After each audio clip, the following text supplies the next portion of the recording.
Welcome to the Becks, a podcast that explores multimedia horror with hosts Becky and Sydney. Join us as we talk about movies, books, video games, music, and much, much more.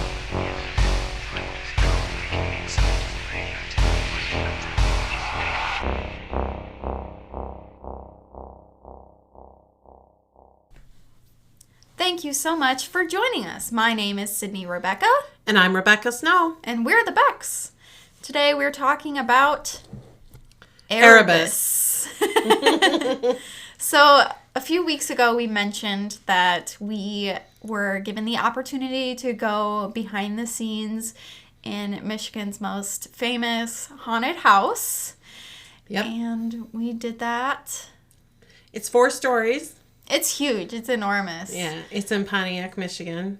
Yes. So not too far from Detroit if you are in the area there. And it was about a 3-hour drive for us, so. But we were willing to travel for it. It was for sure too cool of an opportunity. And from what I hear, people travel from all over to come experience Erebus. Yeah. I've watched a few people on YouTube talk about their walkthrough, talk about what they experienced. I guess a review, not really a review, but they just talk about what they experienced when they went through the haunted attraction.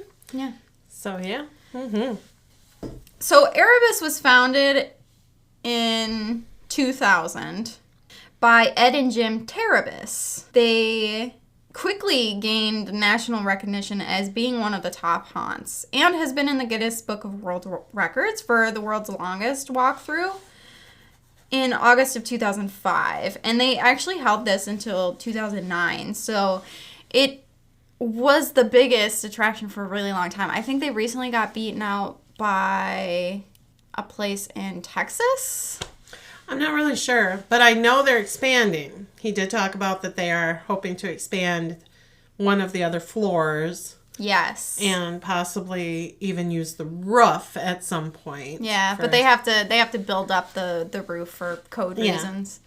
Make sure that nobody trips off of it or whatever. So they've got a lot of plans to probably regain their title if they don't still have it. So, yeah, it's a pretty intense haunted attraction.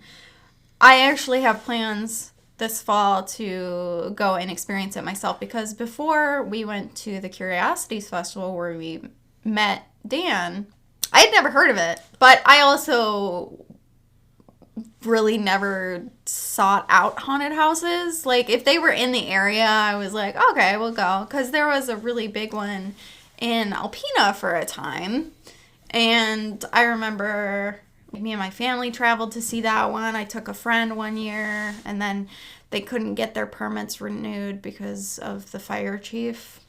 I don't remember why. It was like a really big upset for the community, though, because it brought in a lot of traffic in the fall. Oh, I bet. And in northern Michigan, traffic is what you live on. Yeah, exactly. So it was a bummer when that closed, because it was really scary. So they actually have some cool statistics on their website that I just want to talk about. To date, 10,355 victims have tried and failed. So that means people have started it and had to leave. And didn't you say, too, Jake went to the nightclub that's... Yeah, my oldest son, Jake, went to the nightclub, which is directly behind Erebus. It's around the corner. Mm-hmm. So they butt up against each other, the back walls of each, I'm assuming.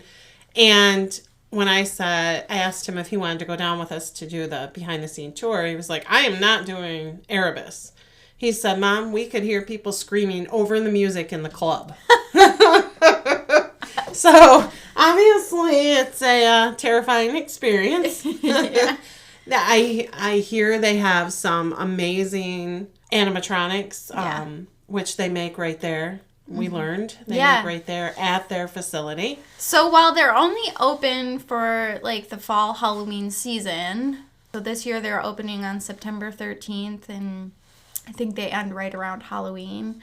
They're actually working on all of their props and their sets and all of that stuff year round. Yeah. It's very intensive. They have this huge paint shop, like wall-to-wall shelves of just buckets and buckets of paint and brushes and different, they have like a woodworking studio. Yeah, they do everything right there in-house. So it's really crazy. It's really cool. And we did ask Dan who came up with the ideas, and he did say that it's mainly him. Yeah. They all make it come to life. They, As a team.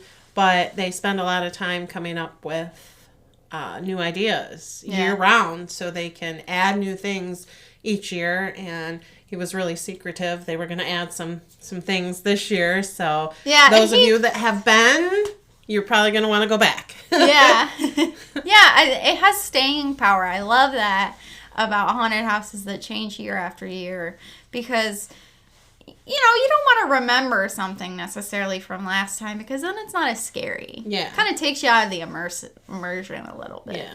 So this attraction actually has animatronics that will grab you and push you and bite you and stuff like that. They don't actually harm you, but they do get kind of physical with you. And for that reason, Becky decided that she's not going to go. No, and in fact, we did talk to one of the Erebus brothers. It was Ed. We talked to Ed Erebus, and when I told him that I'd had 3 back surgeries, he kind of giggled and said, yeah, probably not the place you want to be. But he did suggest to go see the making of the monster. Yeah, so that's another part of the attraction. It's separate from the actual attraction, but it's where you can actually kind of experience what me and Becky experienced a little bit of, is behind the scenes, how, what kind of work goes into the building of their different monsters and animatronics. And he did say that people get freaked out watching that. Yeah. You're kind of alone in a room, and it's kind of freaky because... That's right, he did say that. So I may go down with her just so I can experience that, because I'm really sad. If it was a non-touching haunted attraction, I would go. But I have to be extra careful because of my back and stuff, and I have nerve damage down my legs. So not where I want to try and hurt myself. But I'm excited to hear what Sydney experiences. One thing I love too is when they were kind of telling us about some of the behind the scenes stuff, is there's so much. I mean, it's a huge building. It's 4 stories. It's, over a half a mile long. It takes about an hour to get through it. There's so many different things that they do in the environment with the actors, with the floors, with, different motions that happen. Because, everything's, like, there's lots of hydraulics and animatronics and stuff like that on purpose causes disorientation. So at any given time, you don't really know what's going on, what's next. It kind of adds to the fear factor of it. And they do have, like I said, there's been tens of thousands of people who haven't been able to make it through. So there's lots of emergency exits for people that get too scared or uncomfortable. Or I did ask him that. That was my biggest thing. I'm like, okay, so security-wise, if I want out. And he said, oh, yeah, we have people throughout the whole thing that can help you out immediately. Yeah. There's plenty of exits and plenty of ways out. And so if you want to attempt it and you're not sure you can make it all the way through, you can relax and know that you can get out. There's people there to help you. You can leave at any time. I'm sure they tell you when you go in what you need to say to get out, but mine would be, get me the out of here now. But yeah, and they have a theme. Their theme is kind of like time travel-ish. I actually have the little info thingy on the website here, which I think that's super cool, that their theme goes through all the stories of the building, and that each room or experience is something to do with that theme.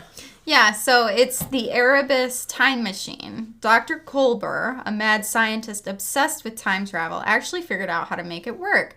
But in doing this, every time he got one of his subjects into another time period, that time period itself looked at them as a virus and wiped them out. Obsessed with trying to make this work, he sent more and more of his employees into the time machine until he ran out of time, money, and subjects, which brought him to a brilliant idea: disguise his time machine as a haunted house. Now he has an endless supply of human guinea pigs to use in his experiment, and better yet, they unknowingly fund the program. It's so creepy. That's an awesome theme. Yeah, good for them. Really cool. Yeah. They're super cool people, too. Everybody that we've talked to that's involved there is just super nice and welcoming, and they're so excited about what they do. You can just tell. Their eyes light up when you start asking questions. Yeah, there's definitely a passion behind each and every person that works in the industry. Dan and his wife actually moved here to work on Erebus, which I found to be crazy. They came from Florida, they said. Yeah. And they love it. They both work on it, actually. Yeah, they had come seasonally, he said, a couple times, and then they decided to move, and they're here full time, and he said that she's his right hand. Yeah. She helps him with a lot of the creative ideas and bringing it all into fruition, so it comes alive, which I think is super cool. Yeah. And it was really cool to see. Of course, we can't divulge any of the behind-the-scene things, but it was really cool to see the process, some of the things that they were doing, and super exciting. And I love that they're always expanding and changing things. They don't stagnate and leave it all the same. So I think every time you go back, you're going to have, even if it's just one room or one area, it's something new and exciting for you. You're not expecting it. And even Dan at one point said, you really don't get into the industry of haunted houses to make money, because it's not a money-making machine in the way that you think, because it's like all the money that they make goes back into it. With all of the work that they have to do to keep all of everything fresh, hiring actors every year, just the supplies and everything. And I would imagine even the licensing and the insurance and everything. We didn't talk about any of that, but even that has got to be, he talks about how every year before they open, they have to have the fire department come down and inspect it and make sure that everything's up to code and stuff, because when it's dark and you've got thousands of people walking through there. You got to make sure everything's right. Everything's safe. And, it was mentioned, because it is in downtown Pontiac, it was mentioned that people would say, well, aren't you scared being there? But we were there during the day, and I understand that Pontiac is supposed to be scary or whatever, but I did not feel unsafe. And I think with that many people around you going into the same place, I think they've never had any issues, he said, things like that too. No, so don't let that scare you away. Yeah. They're actually, the owners of Erebus are really big into trying to kind of get Pontiac back on its feet anyway. Like, they're very invested in the community, and you can feel that. Like I said, the people just had such an energy and a passion about them that it was just so refreshing, and I love to see that it wasn't a money-making machine, even if it was a very unsuccessful one. Because like I said, all of the money that they make goes back into it, right? Yeah. So it's just people that are passionate and love what they're doing, and they want to share that with other people. And that's why we're here. That's why we're doing a podcast. We want to share in the horror community in ways that we can, however they may be. And I think it's super cool listening to Dan talk. You can just see him get excited. Like a kid in a candy shop about scaring people. Yeah. And it's, I like to be scared to a certain point, but I like scaring people too. That's like, I just scared the hell out of them. Yep. Good job, me. I know. That's the fun part. And you can just see, like, we talked to 2 or 3 people that day, and they've all been involved in one way or another with Erebus, and they all were just super excited to tell us any information about it. Yeah. Things that they've done in the past, or things that are coming, so it's really neat. Yeah, I think Dan even showed us some stuff he wasn't supposed to, but again, we're not sharing any of that stuff, because he was so excited, and it was such a cool experience. I'm looking forward to going to Erebus and seeing what it's all about. There's just so much that goes into it. You think, you can put a haunted house together. Well, no, it's just, there's so much. And this one is so huge. Yeah, there's a reason why they have all the accolades that they do. Until 2009, which was not that long ago, they were the biggest. Yeah. In the United States. They were in the Guinness Book of World Records, for God's sakes. Like... Yeah. And it's just cool that they do everything there. Most of his animatronics, they've done all themselves, and that's awesome. Yeah, it doesn't really seem like they outsource to. They don't get cheap costumes. It's not really like it's not really their deal. So yeah, they come up with some super cool ideas. So one thing I do want to talk about too is that Erebus itself is a haunted attraction, but it also is, some say, haunted. Mm-hmm. So one of the really cool things that Dan showed us was so it used to be a parking garage, and it used to be a heated parking garage. So they had these giant coal boilers. Yeah. So like you see, these are horror fans, so I'm hoping that you've seen Nightmare on Elm Street. So the Freddy Krueger boiler room. Which is literally how he introduced it to us, too. He's like, it's right out of Freddy Krueger. He's not kidding. These boilers, there were 2. They are literally a story high. They went from the floor to the ceiling in the bottom story, the basement. In the basement. So they're huge. And the coal room still exists with coal in it. There's a coal chute. Yeah. With coal in it. And he was like, stick your head in there. And I opted not to. Austin, Sydney's brother, he did. Yeah. I was okay with not. It just kind of freaked me out a little. Yeah. But it was a coal chute that comes right down from the alley where they would drop coal down in for the men to shovel into the boilers. Yeah. And it still had coal in it. So... And there was like still stagnant water in some of the holes in front of the boilers. It was very eerie. It looked super clean, like clear, and it's been there for decades. Yeah. So and we actually had to watch our step a little bit because it was kind of more in disrepair. Yeah. There was lots of bricks laying there, and yeah, it was. And there's actually, when we first went down. And I think I have a picture of it. He had us shut our flashlights off. Yeah. And there was sunshine shining down from the coal chute, just this little area, down into the corner of the room. Yeah. And so it was kind of eerie. It was eerie because you have to, literally, to get to this room, you have to move a bunch of their stuff that they're working on. Yeah. And then you have to open this door and go down in and then go down some steps. Yeah. And it's really obscure. It's not like easily accessible. It's an area that they are not disturbing. And there's a very particular reason for this. So when they bought the building, they discovered that a homeless man had died in one of the very back corners of this basement area. Now, it was like, again, this is super out of the way. And when you get to the place where the homeless man died, it's so dark. There's no natural light or anything. It's far away from that coal chute that we mentioned. Yeah. So it's on the opposite side of the room, directly across. Yeah. But it's on the opposite side of the room, so it's pitch black. Yeah, and he just was tucked away in this little corner, and he had his sleeping bag and his beer, his blankets, and his beer. So I don't know if they ever found out who he was, but they had to have the police remove the body. Yeah. What was left of him, his remains, but they left the sleeping bag there, which we saw. They left this beer bottle there out of respect. And when Dan came, when he showed us the area, he said, hello, sir. We're not here to bother you.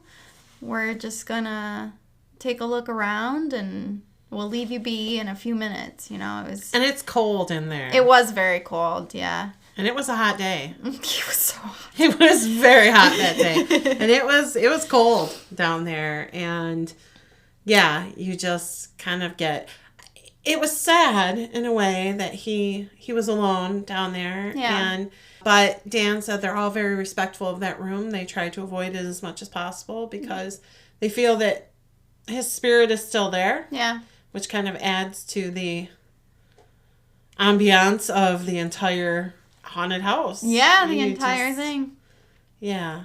It was really cool for him to show us that, and we made sure we were respectful and said thank you to him when we left. Yeah.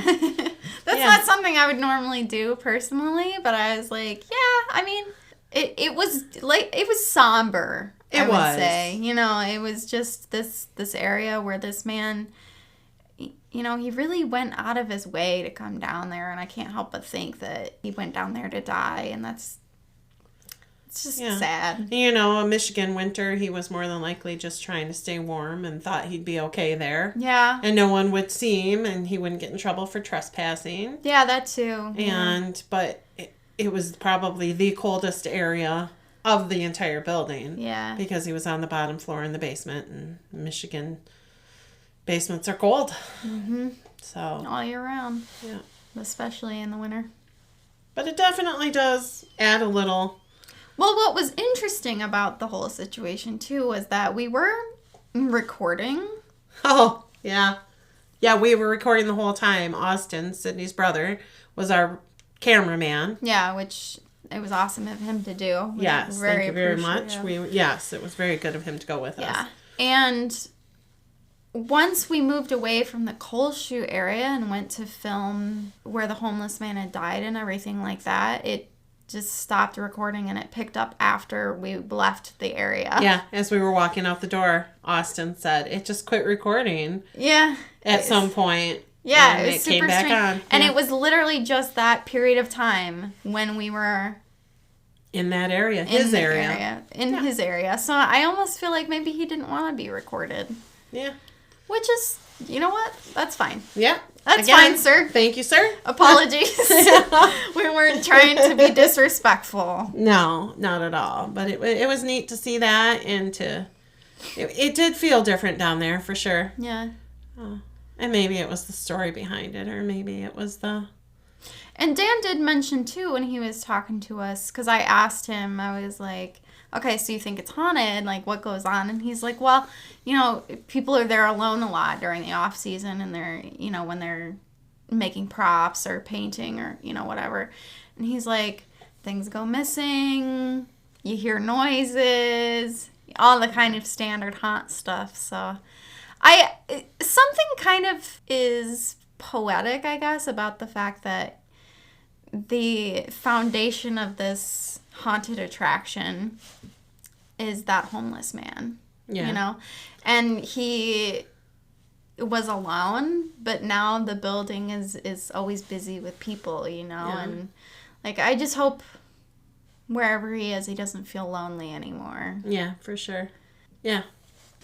And look what he's done. He's brought joy to a million people, you know, that he probably never even realized he could reach. Yeah, exactly. His story, you know. But another cool thing that he showed us was they have a showcase. Oh, yeah. Like a jewelry showcase that you would have at a store full of lost and found items. Yeah. And people have, like, their prize, he told us, their prize possession out of that is a pair of men's size 11 shoes. So a pair, not just one, which they have lots of ones, lots of singles there, but a pair of men's shoes. So whoever this man was, he literally got scared out of his shoes and left.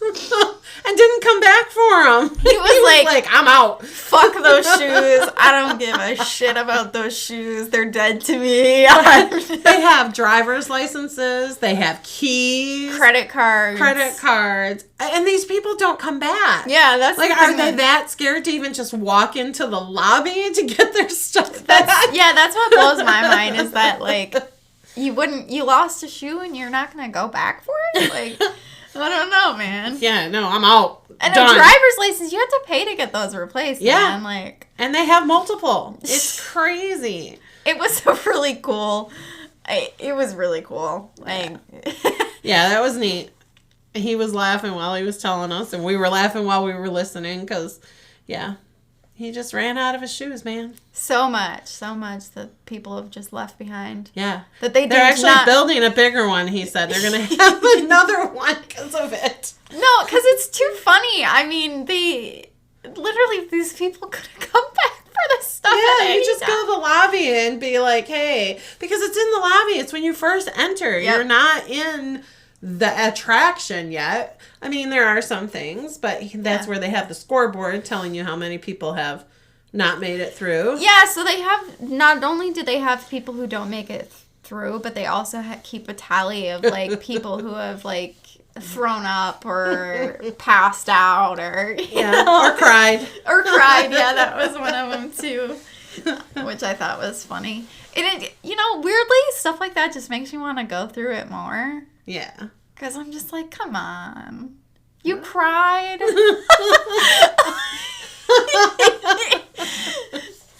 Yeah, well, we'll see. Listen, I mean, seriously though, like, all it would take was one room full of aliens and, like a dissection table, and probably I would be crying, too. Yeah, so. See? Everybody's fears are different. So, yeah. If there's a clown room, someone's going to cry over that. If there's a... there's lots of things there. I don't know what all they have, but... Yeah. And it's so exciting to not know. Yeah. Yeah, he didn't really take us through the rooms. We saw the very beginning and the very end. Yep. But he didn't want to give anything away, which we definitely appreciate because we don't want to give anything away. Yeah. We just went to see how they do it and what they do and appreciate that. And it was super nice to listen to their stories of why they do it. Yeah. And why they keep doing it. Yeah. So.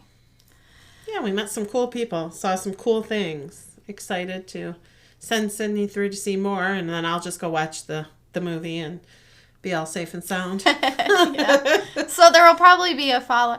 I am so busy. We're both so busy. I really want to try to get to it this year. And hopefully there will be a follow-up video of me talking about how I got scared out of my shoes. Yes. And the thing is, if you want to go to Erebus, you have to be there early. Their lines line up, and if you want to get in right away. If you're fine with waiting in line, then you can purchase tickets online. Yeah. The weekend tickets are a little bit more expensive than during the week, obviously, because, supply and demand and all that. But they're as low as $25, and they go up to, I think, $40 is the highest they get. Yeah, because they have other experiences, right? Like VIP experiences and yep, things you can like do, skip the line stuff, So Yeah. they got lots of options, lots of price points. If you're, I would definitely buy online if you're traveling. Yeah, for sure. That way you have a ticket. You have a But be reserved prepared ticket. to wait, because unless you do, the skip the line or whatever. Yeah. Mm-hmm. Because they get very, very busy. They are wrapped around the building waiting to get in. Every review I've seen has been excellent. Yeah. People say it is definitely worth it. There's some people that have been that are on YouTube that said definitely worth it. They've traveled hours to be there. So they get people from all over the country, and it's definitely something that if I wasn't an old lady with a bad back, I would definitely be experiencing. Listen to her excuses. She's just scared. No, I'm just kidding. I'll go to one that's a no touch any day. Find me one, I'll go with you to that. But I can't go to one where I might get smacked by whatever's coming out of the walls. More and more, I'm seeing different, haunted attractions and stuff where, if you wear, a certain necklace or you have a certain, item... They don't touch? They don't touch, or they won't scream at your face, or, there's, things for sensory sensitive people. Oh. Or, autistic kids that want to go through haunted houses but not be touched and, stuff like that. So, more and more, they're kind of doing more accessible things, which I think is cool. My biggest thing is, there's a lot of them that they're not allowed to touch, but Erebus is one where things touch you or things come flying out of something and slam into you. Which is totally fine and fun, and 20 years ago, I'd have been up for it. Yeah. It's just if I get hit wrong, then I'm down on my knees crying like a baby, not because I was scared, but because I'm hurting. So. Yeah, we don't want that. No. So... But it's definitely for everybody that's young enough to do it and doesn't have any issues with that kind of thing. And I would go if I could, because it sounds phenomenal. I think everybody gets scared. I mean, over 10,000 people have copped out and been like, no, I'm done. Get me out. Get me out. Get me out. Get me out. That might be me too. I don't know. It's not one of those where it's this Netflix movie was too scary for people to watch because Netflix reported that 80% drop out by in the first 20 minutes. And I'm always like, maybe the movie just sucks. You don't know why they're leaving. A man ran out of his shoes. Yeah, right. Yeah, like Erebus, it seems like the real deal. I can't wait to experience it myself. These guys live to scare people. That's what they do. When we met the crew members at the Oddities Festival that we went to, they were all excited. Yeah. They all just, one would start talking and then the others would talk with them. They were super excited. Couldn't believe we'd never heard of them. And that made me feel kind of bad. Yeah, me too. Like, I'm just a little hick girl from a hick town that's never heard of Erebus. Yeah, I tell my son, and he's like, I said, it's the biggest in the state, blah, blah, blah. He's like, you're talking about Erebus, Mom. He knew all about it. Again, he'd been to a club down there, but no, it's definitely exciting, and people are excited to be there and can't wait. And there's new things this year for sure we know about. And they open on Friday the 13th of September. Yeah. So that makes it even more fun. That would be cool. That's probably already sold out, I bet you. Because that's this week. And I wouldn't be surprised. Yeah. Friday the 13th. How can you not? How far away is Pontiac from Frankenmuth? Oh, let me look. I don't think it's too far. It's probably only about an hour from Frankenmuth. I'm just curious because maybe when we do our Zender's dinner, we can do it. Because we'll be downstate anyway, if we can time it good. Let me see. Possibilities. An hour and 2 minutes. Look at me. I'm pretty smart. That's not too bad. That's not too bad. We'll have to think about it. Yeah. Yeah, go to Erebus if you're in the area. Like I said, the owners are really invested in giving back in the community and stuff like that. They want to build Pontiac back up. They don't want it to be, this place that has such a bad reputation. They love their city. 100%. They all really talk very highly about Pontiac and how, yes, they want to build up the downtown area and make it more friendly for people. Yeah. And do these wonderful, awesome things. Although their building's going to look scary no matter what because, that's just part of it. Yeah, right. You don't want to make that look better. It needs to look terrifying. Yeah. I don't want to go into a haunted house that looks, clean and nice. And the parking garage thing is awesome. Yeah. It's awesome. It really is. Super cool. Mm-hmm. So, have any of you been to Erebus? What did you think if you have? Tell us about it. Yes, we would love to know. And tell us if you go. Tell us what your experience is when you go. Yes. Have you lost a shoe? Or two. Are you that guy? Are you that guy? I want to know. Do you know that guy?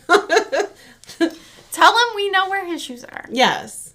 They still look in really good condition. Yeah, they've been preserved behind a glass case. Like, you can come and get them anytime. So, let's see. What other things Okay, so we're going to be talking about Longlegs soon. Yes. We're going to be talking about a movie called Oddity soon. Yes. I loved Oddity. It's super good. Both movies were really good. Yes. We're going to be talking about a graphic novel, like a collection of short horror stories, graphic novel.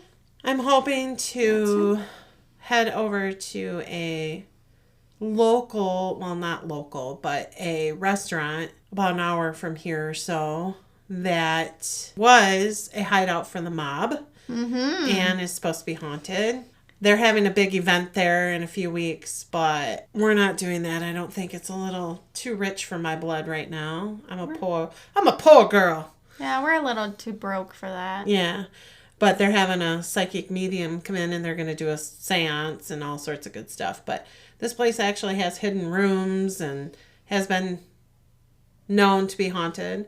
I'm also going to a wedding this weekend that apparently the Airbnb is haunted. People have seen the ghost of the woman that passed away there.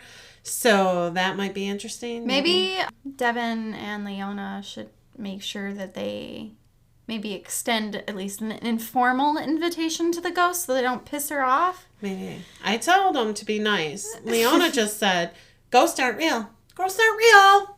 And I said, well, Wes says they can't go outside. And she's like, because that's her future father-in-law. And she said, Wes is very smart. Why would they go outside? They're naked. It would be cold. I said, they're naked? She said, why would you wear clothes if you didn't have to?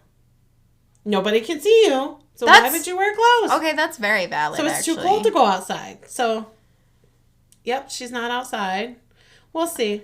So ghosts aren't real, but if they are real, they're always naked because why would you wear clothes? Jacob is taking... She's marrying into the perfect family. Right? Jake is taking... I'm dying. What's the... Not the EVP, but the... Oh, I don't know. Spirit box. I don't know. He's taking something. His friend bought one when he went to... I think he went to Salem or somewhere. I don't know. He went to a haunted thing and he bought one. So he's taking it to... It's the meter that lets you know... Well, if he catches anything on this spirit box / thingy, we should include it on a podcast episode. Yes, Very we should. spooky. So a ghost box, maybe? I don't know. What did you type in to search this? Box that says ghosts are here. Are you serious? Yeah. That's the greatest thing. Oh my god. Right? I'm Yeah, dying. Spirit box? Is it a spirit box? I don't know. But I don't know. EMF. It's an EMF. You said EMF earlier. No, I said EVP. Oh. I don't know. Okay, so we're going to Are start we this frauds? Okay. So Jake is taking his friend's EMF detector when he goes over for the wedding because they're all staying there. He's in the wedding party. And he's going to see if it detects anything. So he's supposed to report back. If he does, that could be a cool place for us to stay. But I think that one's like $500 a night. So we need like a bunch of people to stay with us because it like houses 21 people. We could have the Becks seance thing. I'm not sure I want to do seances. I don't think I do either. We could just do a Becks, bring that little box and see if something happens. Bring your own box. I would maybe bring the voice, the voice, the EVP.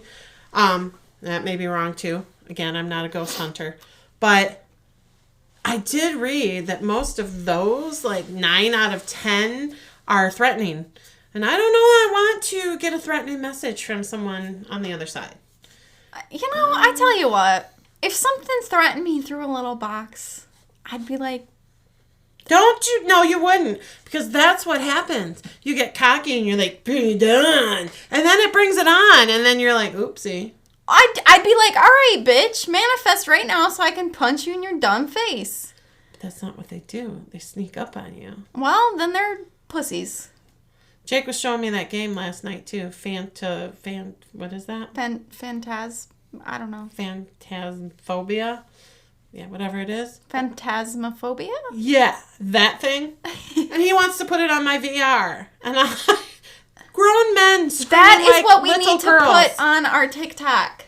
We need to do that and put it on a TikTok. Jake says he's going to do it because he said he wants, you and Sydney need to play this when the VR. Grown men screaming like babies. Yeah. I don't want to. I'll scream. I don't understand though. Because they're sitting there crying. Get me out, get me out. All I got to do is take the damn headset off. I'm smart in the head. I can take the headset. I'll be like, I'm out. But people like being scared. I like being scared, but... That's what we need to... Okay, you wanted to film something for the TikTok? That's what we got to do. I'm trying to convince Sydney we need a TikTok. We need to get our... I know we need brand out more. We need an Instagram or a Threads or a fucking Twitter. You people need to get us famous so we can retire. Yeah.